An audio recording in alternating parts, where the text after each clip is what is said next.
Hello weavers, ఈరోజు మనం తయారు చేసుకోబోతున్నాం దాల్చా. దీనికి కావాల్సినటువంటి ఇంగ్రీడియంట్స్ చూసేద్దాం. మొదటగా కందిపప్పు.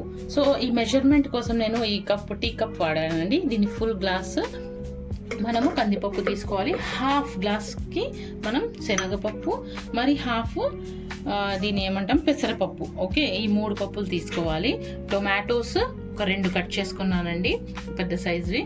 ధనియా పొడి, పసుపు, ఉప్పు, లవంగాలు, కొబ్బరి పొడి, ఒక తేజ్పత్తా, దీన్ని ఏమంటే బిర్యానీ ఆకు, ఇది వచ్చేసి అల్లం, వెల్లుల్లి, కొత్తిమీర పేస్ట్ అండి, కారం తగినంత, చింతపండు. మనం తీసుకున్న కందిపప్పు ఉంది కదండి, అంటే 3 రకాల పప్పులు ఉన్నాయి కదా, సో వాటిని వాష్ చేసి పెట్టుకోవాలి. ఒక 2 టైమ్స్ కడగండి. సో 3 రకాల పప్పులు వాష్ చేసుకున్న తర్వాత మనము దీనికి కావాల్సిన ఫస్ట్ వాటర్ వేసుకుందామండి. ఇందులో ఈ గ్లాస్తో ఒక 2 గ్లాసెస్ వేసుకోండి.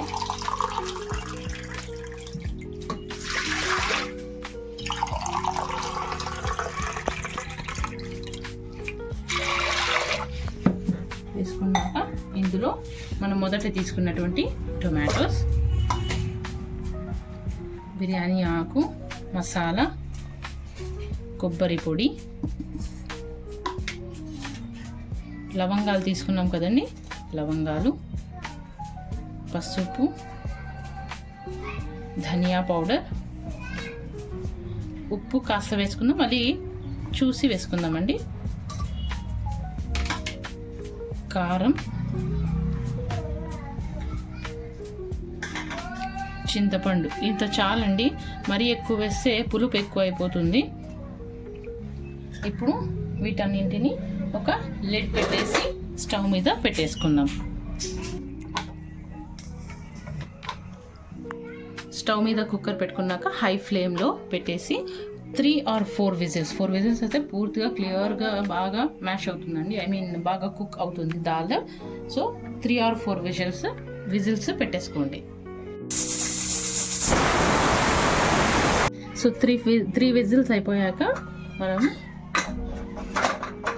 వాటర్ని తీసుకుంటాము. వాటర్ ఇలా వంచేసుకొని, మంచి స్మెల్ వస్తుందండి, అరోమా.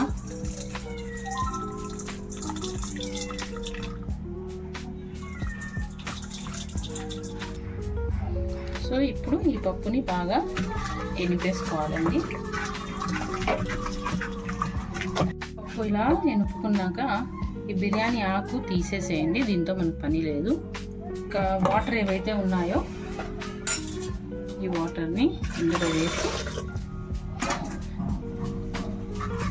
ఒకసారి ఇలా తిప్పేసి ఇక మనం దీన్ని పోపు పెట్టుకోవడమే.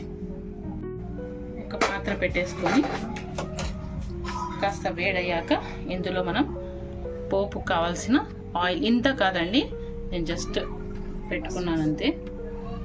వేడయ్యాక మనం తీసుకున్నటువంటి పోపు కావాల్సినవండి లవంగాలు వేసేస్తుంది, చెక్క, పుదీనా.